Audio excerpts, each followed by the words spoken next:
2014. gada 1. janvārī par Latvijas naudu kļuva eiro un Latvija par 18. eirozonas dalību valsti. Savu pirmo eiro banknoti pusstundu pēc pusnakts no bankomāta izņēma premjers Valdis Dombrovskis, finanšu ministrs Andris Vilks un Latvijas bankas prezidents Ilmārs Rimšēvičs.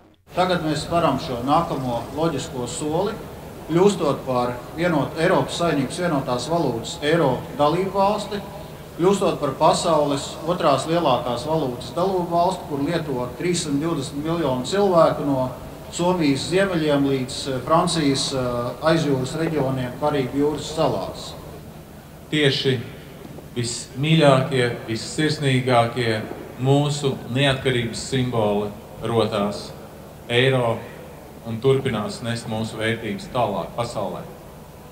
Dāmas un kungi, Dievs sveitī Latviju! Pārēj no latiem uz eiro notiek pēc oficiālā Eiropas padomes apstiprinātā kursa. 1 eiro ir 70,28 centīmi. Ar latiem varēs turpināt norēķināties līdz 14. janvārim, atlikumu saņemot eiro. Pēc tam vienīgais maksāšanas līdzeklis būs eiro. Apsveikt Latviju ar pievienošanos eirozonai bija ieradies Igaunijas premjers Andrus Ansips. Dargie kaimiņi!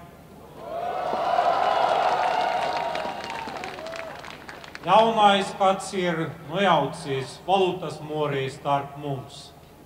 Latvija kļūst par pilntiesīgu pasaules turīgākās ekonomiskās zonas biedru. Latvija laipni lūgta eirozonā. Pārēj no latiem uz eiro jaungada naktī notikusi kā plānots un bez starpgadījumiem. Bankomāti darbību atsākuši jau neilgi pēc pusnakts. Arī norēķina ar maksājumu kartēm nav traucēti. Nauda bankomātu kontos ir pārvērsta eiro pēc oficiālā kursa, savukārt skaidro naudu iedzīvotāji bez maksas un par oficiālo kursu varēs apmainīt pret eiro 6 mēnešus Komercbanku filiālēs, 3 mēnešus 302 Latvijas pasta filiālēs reģionos, kur nav pieejami banku pakalpojumi.